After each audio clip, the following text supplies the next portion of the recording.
अगर आपको अपना ब्लड शुगर कंट्रोल में रखने में बहुत ज़्यादा मुश्किल हो रही है, कंट्रोल में शुगर नहीं आ रही है, तो आज मैं आपको एक नेचुरल, इफ़ेक्टिव और ईज़िली अवेलेबल सॉल्यूशन बताऊंगा, जो कि आपके शुगर लेवल्स को कंट्रोल करने में बहुत हेल्प करेगा। ये चीज़ कोई मेडिसिन नहीं है और ना ही कोई महंगा सप्लीमेंट है। ये एक नेचुरल अल्टरनेटिव है, जो कि न सिर्फ सदियों से आयुर्वेद में यूज़ हो रहा है, बल्कि अब साइंस भी इसको सपोर्ट करती है।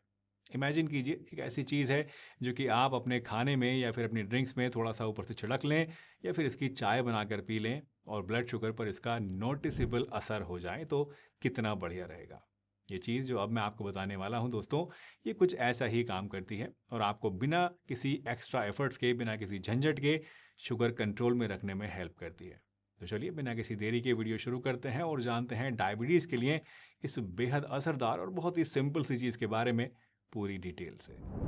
तो ये नेचुरल रेमेडी जो आपके ब्लड शुगर लेवल्स को कंट्रोल करने में बहुत हेल्प कर सकती है, वो है दोस्तों सिनामन, यानी कि दालचीनी। जी हाँ, वही दालचीनी जो कि आप तरह तरह की चीज़ों में गरम मसाले के रूप में डालते हैं। लेकिन ये सिर्फ एक मसाला नहीं है, बल्कि एक आयुर्वेदिक दवा है जो कि शुगर को कंट्रोल करने में बहुत हेल्प करती है। रिसर्च बताती है कि दालचीनी इंसुलिन की सेंसिटिविटी को इम्प्रूव करती है। मतलब इंसुलिन जो आपके सेल्स के अंदर ग्लूकोज को एब्जॉर्ब करने में हेल्प करता है, उसके काम को और आसान बना देती है और आपकी बॉडी को ग्लूकोज को बेहतर तरीके से यूज़ करने में हेल्प करती है। इसके अलावा ये पीपी यानी खाना खाने के बाद वाली और फास्टिंग यानी खाली पेट वाली ब्लड शुगर को कंट्रोल करने में भी बहुत हेल्पफुल होती है। स्टडीज़ ये दिखाती हैं कि अगर आप रेगुलरली 1 से 6 ग्राम तक सिनामन रोज़ाना कंज्यूम करते हैं, तो आपके फास्टिंग ब्लड शुगर लेवल्स को ये नोटिसेबल तरीके से कंट्रोल में रख सकती है। दरअसल सिनामन कार्बोहाइड्रेट्स के ब्रेकडाउन को स्लो कर देती है, जिससे क्या होता है कि खाना खाने के बाद शुगर धीरे धीरे बढ़ती है और इसे कंट्रोल में रखना हमारी बॉडी के लिए किसी हद तक आसान हो जाता है। सिर्फ इतना ही नहीं, दालचीनी के अंदर कुछ ऐसे एंटीऑक्सीडेंट्स भी होते हैं जो कि डायबिटीज़ के कॉम्प्लिकेशंस को और हाई ब्लड शुगर की वजह से हमारी बॉडी के ऊपर पड़ने वाले बुरे असरात को रोकते हैं। और इस तरह ये एक छोटी सी चीज़ आपके ओवरऑल डायबिटीज़ मैनेजमेंट में एक बहुत ही अहम रोल प्ले करती है, प्रोवाइडेड कि आप इसे सही तरीके से इस्तेमाल करें और कुछ ख़ास बातों का ध्यान भी रखें। तो चलिए पहले समझते हैं कि दालचीनी को हमें किस तरीके से और कितनी मात्रा में इस्तेमाल करना है, और फिर हम कुछ ऐसी सावधानियों के बारे में, कुछ ऐसी प्रिकॉशंस के बारे में बात करेंगे जो कि आपको इसे लेते समय ज़रूर लेनी चाहिए। दोस्तों, दालचीनी को हम लोग अपने खाना पकाने में एज ए मसाला तो आमतौर पर यूज़ करते ही हैं, लेकिन अगर आप इसे एक दवा के रूप में यूज़ करना चाहते हैं, तो उसके लिए आपके पास सबसे जो अच्छा तरीका होता है, वो है इसकी चाय बनाकर पीना, इसको उबाल कर पीना। इसके लिए आप एक छोटी सी स्टिक ले लीजिए या फिर 1/4 चम्मच पाउडर ले लीजिए इसका, और 1 कप पानी में इसको आप बॉईल करके पी लीजिए। इसको पीने का बेस्ट टाइम है खाना खाने के तुरंत बाद। इस टाइम लेने से ये ना सिर्फ शुगर लेवल्स को कंट्रोल में रखेगी, बल्कि डाइजेशन को भी इम्प्रूव करेगी। वैसे अगर आपको ये तरीका पसंद नहीं है, तो आप इसको अपनी नॉर्मल दूध वाली या फिर काली चाय में या फिर इवन कॉफ़ी के अंदर डाल के भी पी सकते हैं। या फिर आप चाहें तो इसका पाउडर लेकर थोड़ा सा ओट्स के ऊपर डालकर या फिर फ्रूट्स के अंदर छिड़क कर आप इस्तेमाल कर सकते हैं। बट ऐसा तब करना है जब आपको इसका पानी पीने में, यानी इसकी चाय बनाकर पीने में दिक्कत हो रही हो, पसंद बिल्कुल ही ना हो। अदरवाइज बॉईल करके पीना इसका बेस्ट तरीका है। दोस्तों, दालचीनी को इस्तेमाल करना बिल्कुल आसान है, लेकिन एक चीज़ हमेशा याद रखनी ज़रूरी है, और वो है इसकी डोजेज, यानी इसकी मात्रा। याद रखिएगा, दालचीनी को आपको बहुत ज़्यादा मात्रा में कभी भी इस्तेमाल नहीं करना है। बस रोज़ाना थोड़ी सी क्वांटिटी, मतलब करीब आधा से 1 टीस्पून दालचीनी लेना आपके लिए काफ़ी होता है। स्टडीज शो करती हैं कि डायबिटीज़ के लिए रोज़ाना 1 से 6 ग्राम तक दालचीनी ली जा सकती है।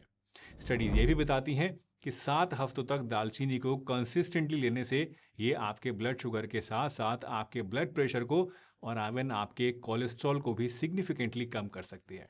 तो बस अपने रूटीन में ज़रा सी दालचीनी लेना शुरू कीजिए और आप अपने शुगर लेवल्स को धीरे धीरे नेचुरली कंट्रोल में रख पाएंगे।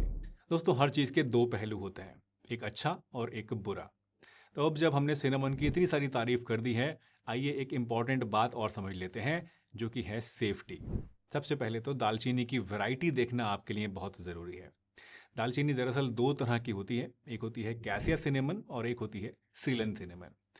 कैसिया सिनेमन जो है ये वो दालचीनी है जो कि आम तौर पे हम लोग मार्केट से खरीदते हैं, जो आम तौर पे हम अपना खाना वगैरह में आम तौर पे इस्तेमाल करते हैं। इसमें एक कंपाउंड होता है कुमेरिन नाम का, जो कि ज़्यादा क्वांटिटी में लेने से या ज़्यादा लंबे समय तक लेने से आपके लिवर को नुकसान पहुंचा सकता है। वहीं दूसरी वैरायटी होती है सीलन सिनेमन, जो कि ट्रू सिनेमन कहलाती है। ये वो वैरायटी है जो कि श्रीलंका में आमतौर पर पैदा होती है और इसे हम ट्रू सिनेमन यानी असली सिनेमन कहते हैं।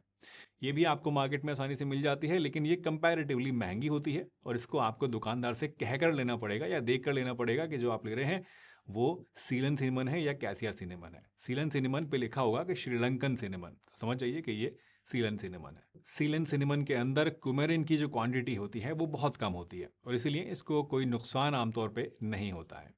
तो रेगुलरली यूज़ करने के लिए मैं रिकमेंड करूंगा कि आप हमेशा सीलन सिनेमन वाली वैरायटी ही लें, यानी सिर्फ श्रीलंकन सिनेमन को ही आप दवा के तौर पर इस्तेमाल करें। कैसिया सिनेमन को रेगुलर यूज़ करने से आप बचें। इसके अलावा ये भी याद रखिएगा कि दालचीनी आपकी शुगर की दवाओं का सब्सटीट्यूट नहीं है। अगर आप डायबिटीज़ के लिए कोई प्रेस्क्राइब्ड मेडिसिन ऑलरेडी ले रहे हैं तो इसको सिर्फ एक सपोर्ट की तरह यूज़ कीजिए, एज ए एडिटिव की तरह यूज़ कीजिए, ना कि रिप्लेसमेंट की तरह। एक और बात जो ध्यान रखिएगा कि चाहे आप कोई सी भी टाइप की दालचीनी ले रहे हैं, एक बार में 4 महीने से ज़्यादा रेगुलरली इसको आपको यूज़ नहीं करना है। अगर आप इसे ज़्यादा टाइम तक यूज़ करना चाहते हैं तो 4 महीने के बाद कम से कम 1 महीने का गैप बीच में ज़रूर कर लें। यह आपकी सेफ्टी के लिए एक बहुत ज़रूरी कदम है। वैसे अगर आपको डायबिटीज़ है तो आपके लिए दवा से भी ज़्यादा ज़रूरी होता है दोस्तों परहेज़। और सही परहेज़ के लिए आपको पता होना चाहिए कि आपको क्या खाना है और क्या नहीं खाना है। इसलिए अब आप चाहें तो यहाँ क्लिक करके इस वीडियो को देख सकते हैं, क्योंकि इसमें मैंने आपको 3 ऐसी चीज़ें बताई हैं जो कि डायबिटीज़ के मरीजों को भूल कर भी नहीं खानी चाहिए। वीडियो पसंद आई हो तो लाइक कीजिए, चैनल पर नए हैं तो सब्सक्राइब कीजिए और दालचीनी को आज ही से इस्तेमाल करना शुरू कर दीजिए। हंसते रहिए, मुस्कुराते रहिए, रोज़ कुछ ना कुछ नया सीखते रहिए ताकि आप रह सकें हेल्दी हमेशा।